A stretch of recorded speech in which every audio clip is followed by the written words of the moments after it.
जेटको बाँझो यसो मार्छ नै छ।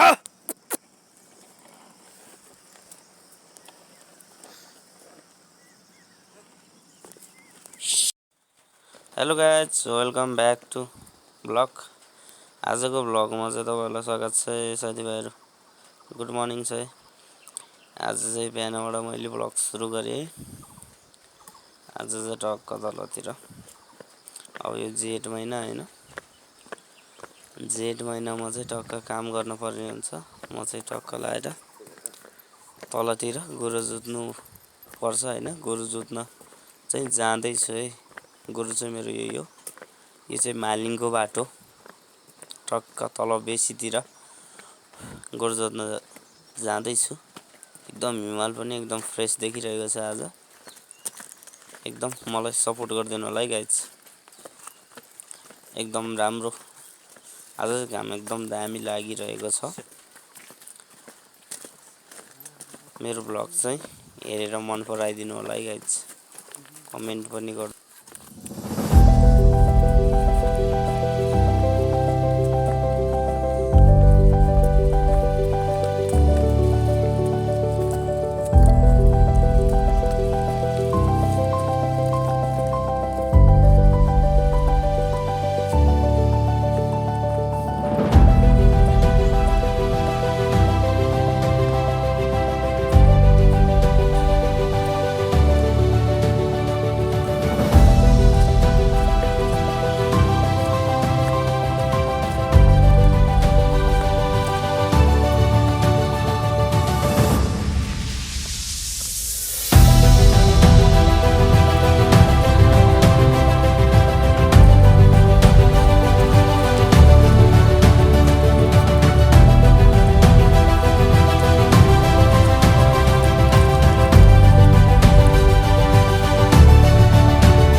छन् टक्क 3 जना मिलेर चाहिँ जोतियो।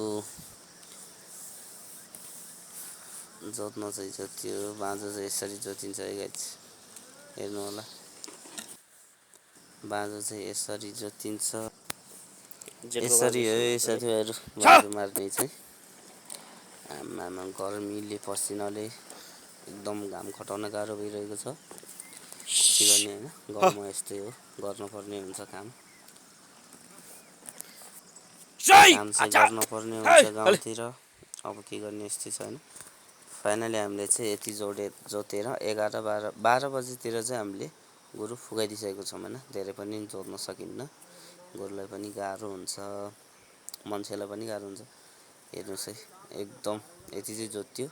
मान्छेको हालत चाहिँ एकदम खत्तम छ के पसिनाले, हेर्न सक्नुहुन्छ। एकदम डेन्जर भइरहेको छ। गोरु चाहिँ एकदम दामी छ हैन।